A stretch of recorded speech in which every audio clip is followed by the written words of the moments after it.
O Ministério da Saúde confirmou 2 mortes por febre oropouche na Bahia, marcando o primeiro óbito registrado mundialmente pela doença. Este ano, o Brasil teve 7.236 casos, um aumento de 766,6% em relação a 2023. Em nota, a Secretaria da Saúde do Estado da Bahia, a CESAB, confirmou os óbitos e destacou medidas de prevenção. A febre oropouche é causada pelo vírus ortobuniavírus oropouchense e transmitida pelo mosquito maruim. Karina Martins, médica infectologista, faz um alerta sobre a oropouche. Essa virose com um alerta epidemiológico, de sintomas aí muito parecidos com dengue, chikungunya ou zika.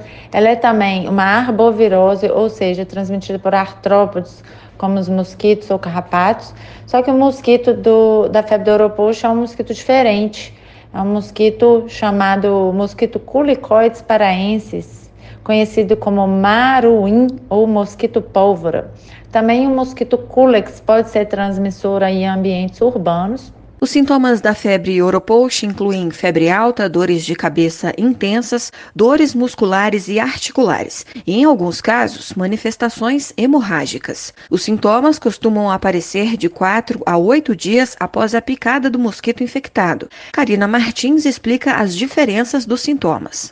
Então, a maioria das pessoas tem aqueles sintomas como febre, dor de cabeça, dor no corpo, até dor atrás dos olhos, algum racho cutâneo, a vermelhidão cutânea. Esses sintomas são muito parecidos, com as outras arboviroses. O que costuma aí diferenciar é essa recuperação mais lenta, que pode durar várias semanas. E cerca de 60% desses pacientes com oropouche podem apresentar recidiva. Então, depois de 1 a 2 semanas de cura da febre, volta a recidivar com febre. A prevenção da febre oropouche envolve medidas para evitar a picada dos mosquitos vetores, como o uso de repelentes, roupas de manga longa e instalação de telas em portas e janelas. Além disso, é crucial eliminar focos de água parada que possam servir de criadouro para os mosquitos. A infectologista explica sobre os tratamentos. Não temos um tratamento específico para essa doença, não temos vacina, não temos remédio específico para essa virose. Os cuidados, então, se baseiam em sintomáticos, e as medidas de prevenção contra o mosquito. Sintomáticos são usados aí analgésicos antitérmicos e principalmente repouso e hidratação. Muito importante manter a hidratação adequada. É o principal fator aí para a recuperação do paciente. Pacientes com sintomas graves devem ser hospitalizados para monitoramento e cuidados intensivos. A rápida identificação e o tratamento dos casos são essenciais para prevenir as complicações e os óbitos. Reportagem de Mireia Vitória com narração de Paloma Custódio. A próxima pandemia pode vir de qualquer lugar. Essa é a mensagem de alerta da Cúpula Global de Preparação para Pandemias, evento internacional que uniu especialistas de várias partes do mundo no Rio de Janeiro, nesta última 2ª de julho. O encontro funcionou como uma troca de experiências sobre o enfrentamento de doenças que podem se alastrar, como a Covid-19, que deixou mais de 7 milhões de mortos no planeta. A ministra da Saúde, Nízia Trindade, garantiu que o Brasil é capaz de participar da Missão 100 Dias, união de esforços para desenvolver, produzir e distribuir vacinas e tratamentos mundialmente dentro de pouco mais de 3 meses. Esse prazo representa 1/3 do tempo que levou para ser criada uma vacina contra a Covid-19 e que poderá interromper uma nova pandemia ainda no início, poupando vidas. Segundo a ministra, o Brasil, que enfrentou adversidades durante a pandemia de Covid-19 e acumulou mais de 700 mil mortes, tem no atual governo do presidente Luiz Inácio Lula da Silva bases na ciência, tecnologia e esforços industriais que abrangem a área da saúde. Reportagem Gilvan Costa. O governo federal está elaborando o Plano Clima, que será o guia da política climática brasileira até 2035. Uma comitiva de ministros fará debates na Caatinga, no sistema costeiro marinho, na Amazônia, no Cerrado, no Pantanal, na Mata Atlântica e no Pampa. Das plenárias sairão propostas da sociedade civil que poderão ser incluídas no documento.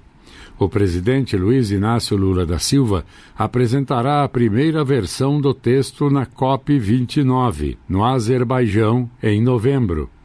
Esta é mais uma etapa do processo de participação social no Plano Clima, que foi lançado em junho.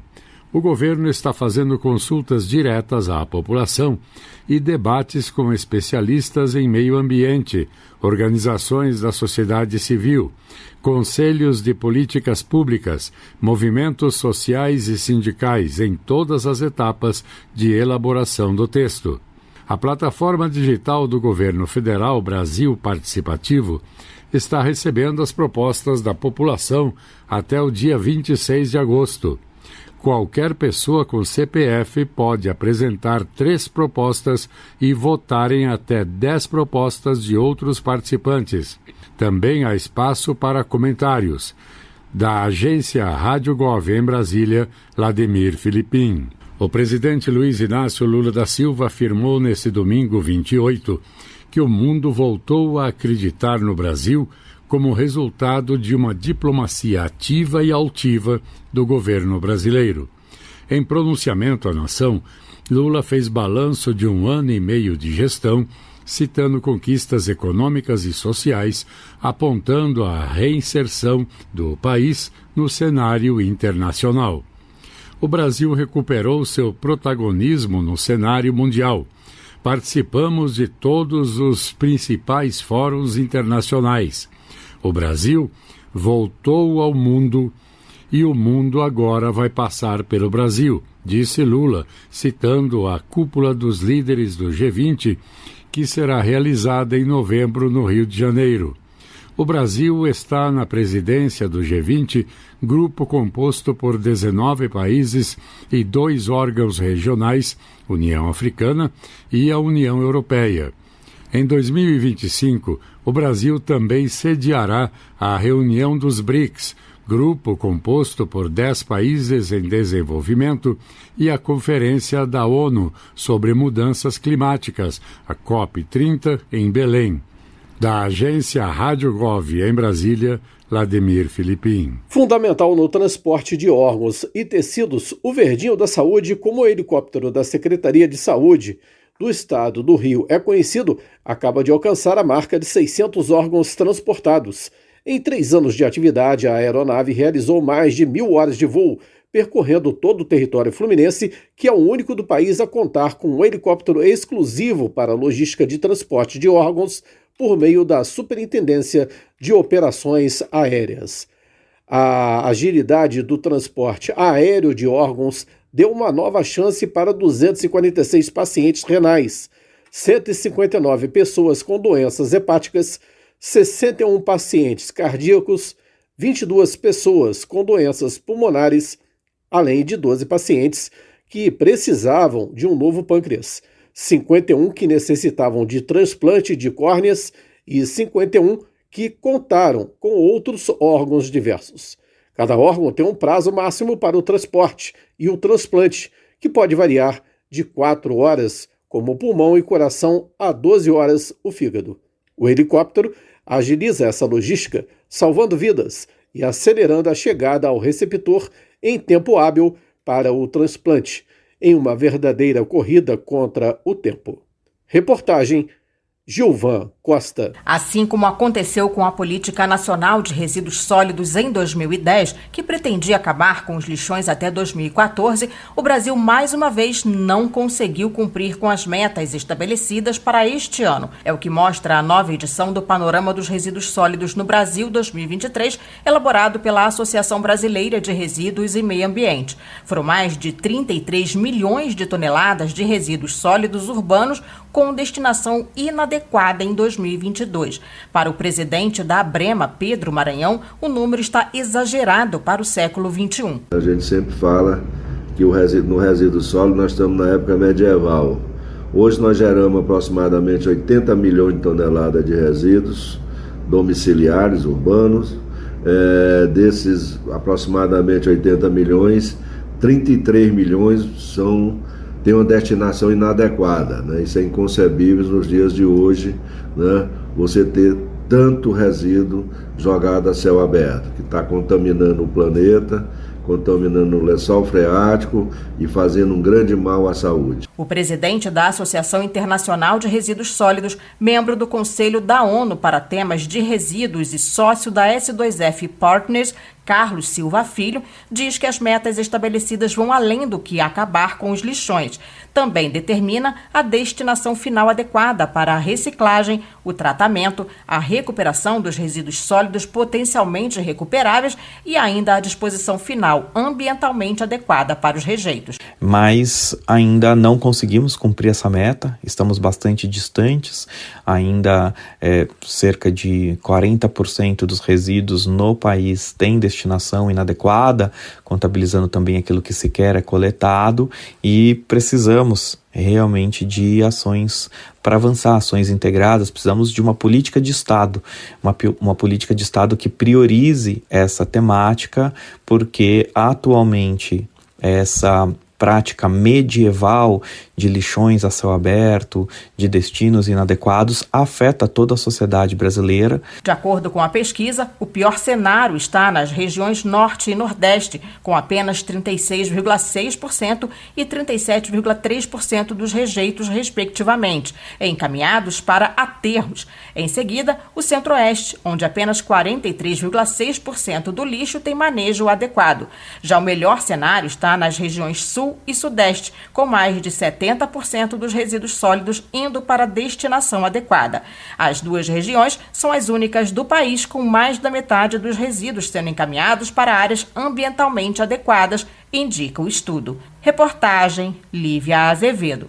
Tão importante como produzir, alimentar e exportar é conservar. É disso que trata o mais recente relatório temático sobre agricultura, biodiversidade e serviços ecossistêmicos, publicado este mês. O estudo mostra como conciliar a produção agrícola brasileira, uma das maiores produções do mundo, com sustentabilidade e traz alertas sobre os impactos da agropecuária convencional na mudança climática. Alguns dos pontos do estudo são rebatidos. O advogado especialista em agronegócio e professor de Direito Aplicado ao Agronegócio, Albenir Cherubini, afirma que o Brasil é um país resiliente com questões relativas às mudanças climáticas. Porque a gente tem uma gigantesca cobertura florestal no Brasil inteiro, as propriedades rurais do Brasil possuem APP e reserva legal, que pode ir de 20% a 80% conforme o bioma.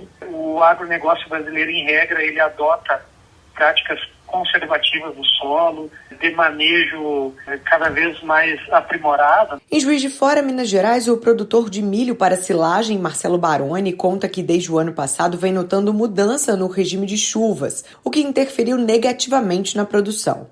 Aqui na nossa região choveu de maneira bastante irregular e em alguns momentos volumes menores. Quando teve volume maior foi muito concentrado, não teve aquela chuva bem distribuída, então momentos cruciais de germinação da planta, né, de crescimento e depois de formação de espiga, no caso do milho, finalização, a produção foi influenciada negativamente, né? Mas o produtor pondera que quando se fala em mudança climática é preciso ter uma visão ampla do intervalo de tempo. Segundo Baroni, na agropecuária os ciclos são sempre longos e não é possível olhar apenas 1 ou 2 anos para se falar em mudanças definitivas. Reportagem Lívia Braz.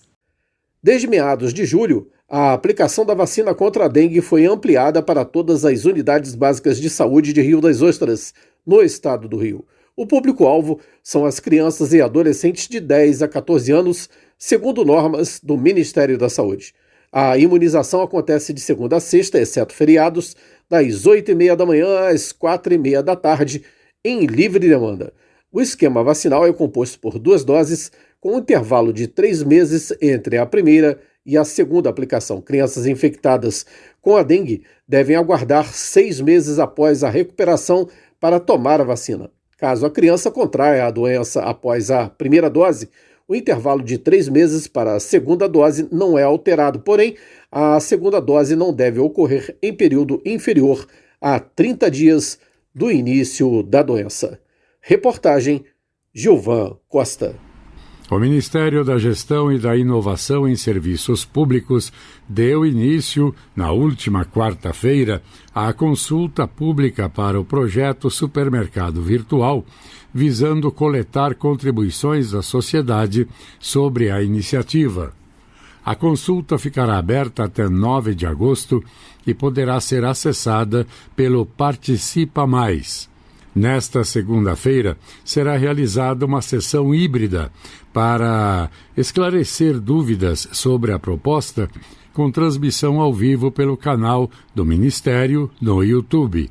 Participarão autoridades da gestão, do Ministério da Defesa e do Ministério da Integração e Desenvolvimento Regional.